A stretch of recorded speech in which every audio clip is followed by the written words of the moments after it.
There is nothing wrong with your internet. Do not attempt to adjust your settings. We are controlling the podcast. We control the squealing and the screams.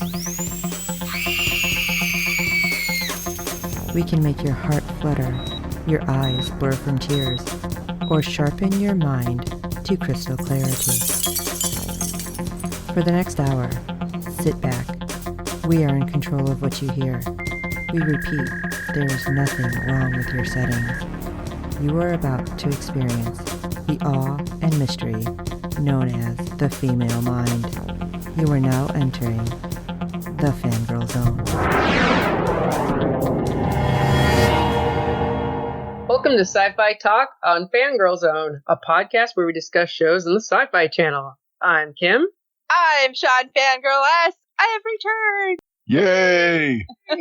And I'm Steve, and today we'll be discussing episode 4 of season 2 of The Ark.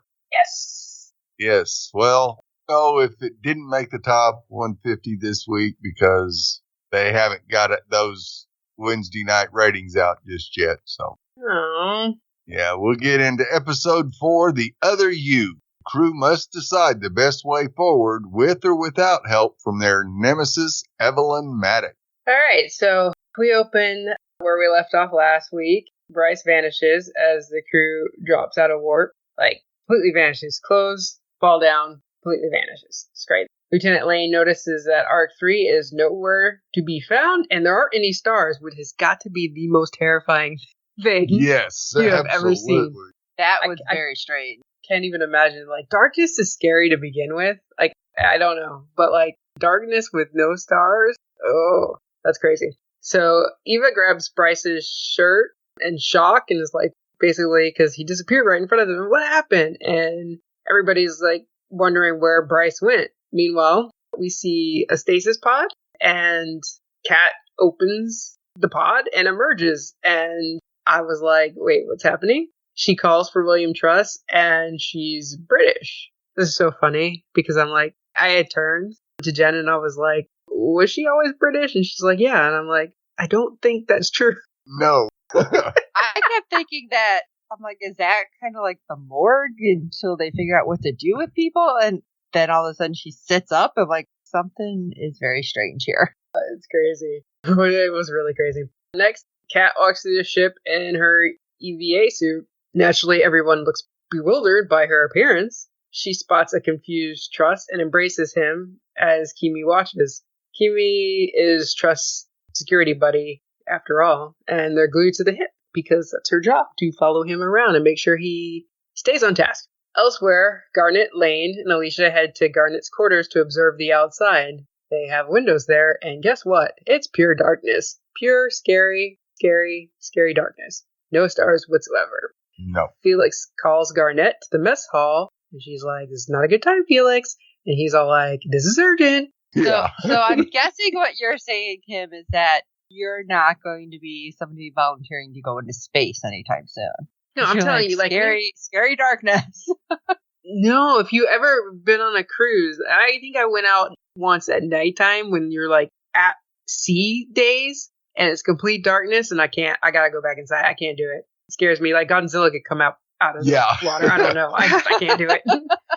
Well, everybody knows what kind of haunted house Kim needs to go to then. Yes. It's pitch black. Our trio encounters Kat, who introduces herself as Katrina.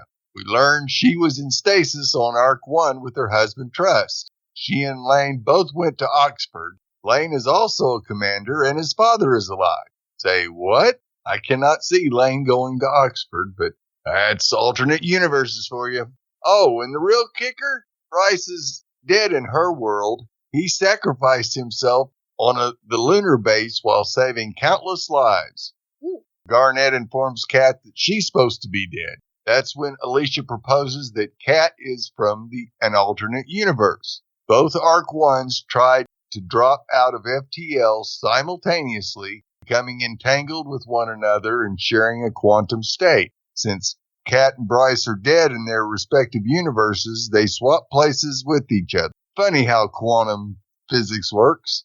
I love how they brought up Schrodinger's cat, too. It's Yes. How far in the future are we supposed to be? And we're still getting Schrodinger. Yeah. Meanwhile, Dr. Kabir tries to advise Dr. Marsh from her bed in medbay. Somebody's a backseat doctor.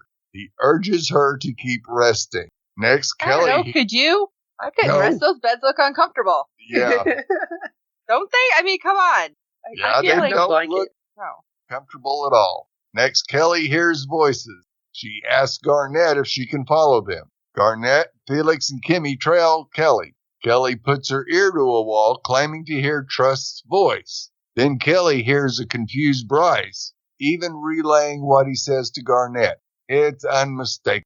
Your voices. I want to follow them. Yeah, okay. Thinking she's going to go right out an airlock.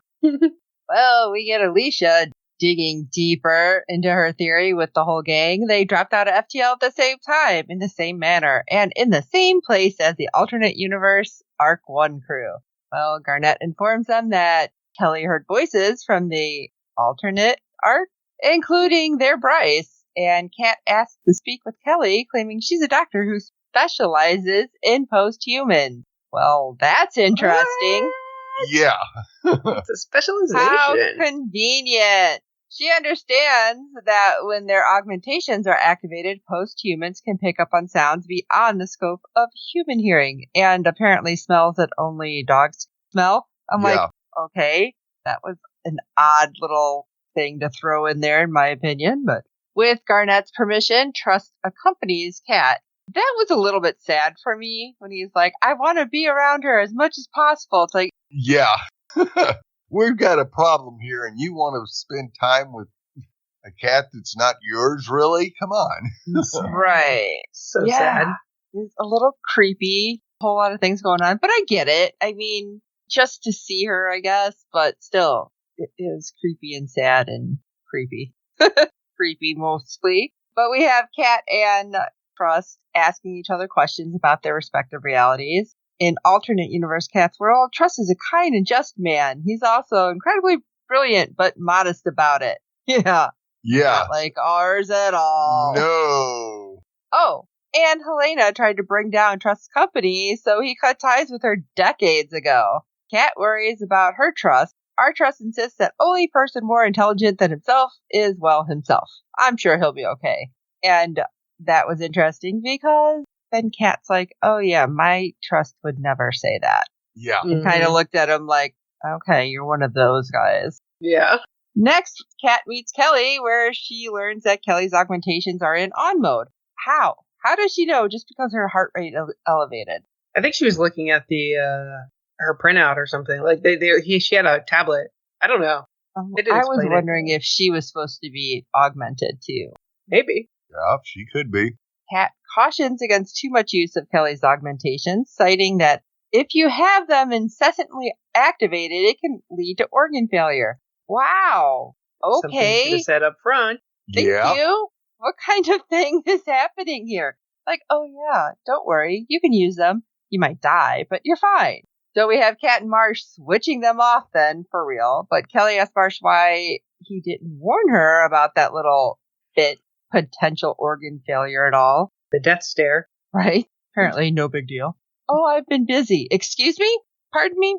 No, We got a lot Marsh said going I on. thought I turned him off from the trial. Apparently Yeah, but he like didn't. he never told her that it could lead to organ failure. If No, it's, he left didn't. onto him. But that was weird because we do see him turn it off. So it's like, Ooh. does he Yeah, not they know how to do. turn them all the way off? Did they turn themselves back on? Interesting. Think about that. Or does it have something to do with ending up in this, like, Alternate universe. yeah, the two arcs? Combined. Yeah. That's what I was starting to wonder, like, does that have something to do with it? But Kat believes Kelly should be able to control her own augmentations, bodily autonomy. She doesn't know her life. She doesn't know what She she's probably done. doesn't know she killed a bunch of people, so yeah, I know. maybe we should wait on that. Yeah, just because your universe feels that way don't mean ours does. Later, Kat and Trust reunite with the council to kind of brainstorm a plan to get out of this like entanglement and get Bryce back and get Kat where she's supposed to go. I'm sorry, Catherine. What does she go by, Catherine? Yeah, back to her ship and make all well again. Alicia proposes one possibility: creating a quantum cup, breaking the flow of the quantum information between the two vessels. She explains that they have to use brute force to do this, meaning they have to move the ship. Eva is like, if you think I'm leaving Bryce, you have another thing coming. Yeah. Objection. Alicia counters that if they stay put and do nothing, they'll inevitably run out of resources, which is why they were traveling to Arc 3 in the first place. And he was like, I don't like your nonchalantness. Then, I don't think she liked the bluntness of the reality. Right? It's like, damn it, quit telling me the truth. Then the passengers kind of brace themselves for acceleration as the ship tries to move. However, upon doing so, it kind of snaps back like a rubber band. And they're all like, "Whoa!" Just like that. How did that go again? During those few seconds of push and pull, we see glimpses of the alternate universe on Arc 1. After that, we catch up with Bryce, who lands on the Arc ship, alternate ship, stark naked, because we saw where he left his clothes. So clothes can't travel, but humans can. Apparently not. But I thought that was weird because I was watching this, like, I had to record it because I wasn't going to be home, and I thought something screwed up because it started just like it had started at the beginning. I'm like, oh, crap, what is going on? Yeah, it took you a second. And then I was like, oh, never mind. Basically his point of view from the beginning. So he sees Ava, and she's dressed differently, and she doesn't know who he is, and she punches him because he is this naked, strange man running over to her that she's never seen before. Stranger danger. Sasha barges in to defend Eva, and Bryce is like, try to run from him, and he apologizes in advance, and then he punches Sasha, and then he flees to try to find clothes. Can't blame him. Nope. Meanwhile, alternate universe Felix and Angus patrol the ship, and Angus is completely different than he is in the Arc 1 that we all know. Yes. He works in security, he doesn't wear glasses, and he's a bit cocky. Angus, That's kind of an understatement. Yeah. bit cocky, he's a ladies' man. Well, anyway. Angus spots Bryce and orders him to stop. A chase transpires. Elsewhere, Felix is cozy with one of the ship's crew members, so we see he's in a relationship there. Not sure if he didn't have a husband then, or if that's his husband, or the family situation is different, but he's definitely with somebody different on this alternate universe. And they plan a date for that night, and you're like, how cute. At the same time, Bryce hides in the mess hall until Angus passes by, and he stumbles upon alternate universe Garnet, who seems to be janitorial/kitchen staff. She looks taken back when she sees him. Why is everybody dirty in this reality, by the way? Right. Just filthy, absolutely filthy. Just wondering. Garnet can't believe he's alive. We learn that alternate universe Garnet and Bryce were engaged before the latter died heroically on the lunar base. Bryce tries to explain that he isn't her Bryce. He asks if she knows Alicia Nevin. Of course Garnet does, but Alicia works in waste management. What does Bryce want with her? Bryce encourages Garnet to head to Medbay to see Dr. Kabir. However, Garnet does not know who that is. Later, Bryce finds alternate universe Alicia, who is covered in, waste. Bryce claims he needs her assistance in getting back home. After all, Alicia is the smartest person he knows. Now, of course, Alicia questions if this is a pickup line from Bryce, and if so, does it usually work for him? That's kind of funny. Yes. Mm-hmm. Bryce pivots, and the two get on the topic of William Trust. Alicia reveals that nobody has seen Trust. Bryce surmises that Trust is still in his stasis pod. Suddenly, Angus appears, having tracked down Bryce. He beats the snot out of Bryce, which is weird to see from our favorite plant boy, which Bryce called him the whole episode. That was funny, too. Why do you keep calling me that? Alicia whirls around and knocks Angus unconscious with his electric stick, and she explains that Angus cheated on her last week before helping Bryce to his feet. So that's kind of crazy, right? Because last week we saw him out of it, kind of tell that girl she was beautiful, and then he was like, well, I'm taken. Yeah. And that's what happened last week there, but last week for them, completely, it's kind of different. Crazy. But I thought it was kind of cute that it's like, okay, look how different everybody is, but they're still together. So I thought that was cute, but yeah, not that he cheated. Then Bryce wakes up Trust, who noticed that his wife, Kat, is missing. Bryce explains the situation, and Trust believes him.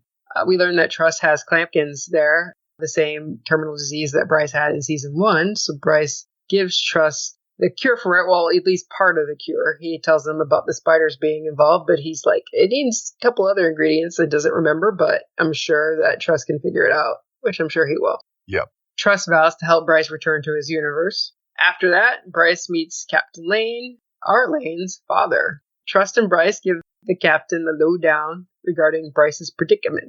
Lane is so interesting in this world. Captain Lane acknowledges that Bryce died to save him and countless others. Well, then how is Bryce here? Also, they weren't supposed to wake Trust until they found a cure for clampkins, but Bryce already told them what that was. So he's good. Then, yeah, he's fine. Then alternate universe Lane barges onto the bridge, excited, revealing that they're stuck in a void due to quantum mechanics of warp, space-time, continuum, all that jazz. And it's funny. And they're like, you're late.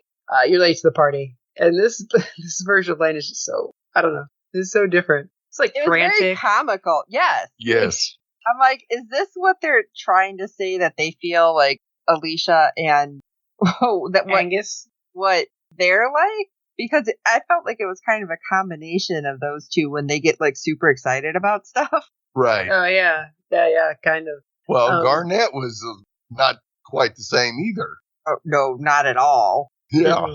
I wonder if she even knew what she was. But it's very interesting because it's like, I think Lane probably excelled because he wasn't under the watchful eye of his father in our universe. Whereas it sounds like him being kind of under there, he's kind of shrank. You know what I mean? Like Dad was kind of a jerk. I mean, yeah, he was. There's too many ways around it. It's like, oh, it's only because of me. It's like, was it though? I mean, maybe you just like to take credit. Crazy. Then the ship shakes, and we see flashes of our Arc 1 as they attempt to move. So Trust and Lane reveal that both ships must move concurrently, but in opposite directions. Their two realities occupy the same space, so to ensure they can remove themselves from each other, they've got to move in different directions at the same time. As Alicia said, the only way to cause separation is via force, one vessel moving forward, one moving back. Trust believes he can send the other ship a signal so that they can move simultaneously. I'm sure this is going to be super, super easy. Yeah. Fortunately, Trust has successfully figured out how to send the signal to the other Arc 1. Unfortunately, he forgot to include which direction he should move in. Great. Alternate universe Garnett pulls Bryce aside, realizing she'll never get to see him again. And she understands that he isn't her Bryce because he doesn't look at her the same way. But this allows her to say goodbye. And he seemed like pretty cool with it, like, okay, yeah, I understand. And she kisses him before they part ways. And he was just looking like, oh, okay. Like, what we hear at the end and what happens there, it just looks like it was a very, like, meh kind of kiss. But apparently, whatever. On our Arc 1, Alicia gets the signal from Alternate Universe Trust, and she understands what must happen, but doesn't know what opposing direction they're supposed to go. She asks our Trust, who is clinging to the Alternate Universe cat, what he would do, and he says, forward. She's like, okay, we're going backward. It works. We see the two ships disentangle from each other, but unfortunately, Cat vanishes from our cruise reality, and Bryce reappears, which is fortunate. Ava embraces him while he is putting on pants because, nakey achy. But when we turn and see Trust, he's sobbing into the suit that Cat had on. So it's like, oh, that was really sad. So at that moment, he wasn't a creeper, but it was like really sad. And I really did feel bad for him. Later on, we have Lane asking Bryce if he saw his father. And Bryce, seeing how that Captain Lane treated his son, decides a little white lie is not a bad thing. Oh. Again, some sweetness happening that I don't want to say I wouldn't expect it from him. It was just like, okay, he's seen what it was and realizes that our Lane is better than the other Lane. Right. Mm-hmm. So he tells our Lane that Papa Lane is a gem and he's a wonderful relationship with his son. No. Okay. But at least he didn't put it on too thick, I guess. Right. But after that, we see Kimmy sit with Bryce in the mess hall. Tensions crackling between them. I thought she was like trying to flirt, but these two are definitely not going to be pals. No. Because Kimmy asked Bryce if he served on that lunar base during the conflict since the other one did and the other one saved everyone. Now, we don't know anything, right? Up till now? Okay. I just wanted to make sure I didn't miss something. Right. Because Bryce replies that it wouldn't have been a tragedy if he was there. He would have saved lives. Now, I wonder if Bryce is the lieutenant that Kimmy is getting dirt on, which it really feels like that's a yes. Yeah. I think so.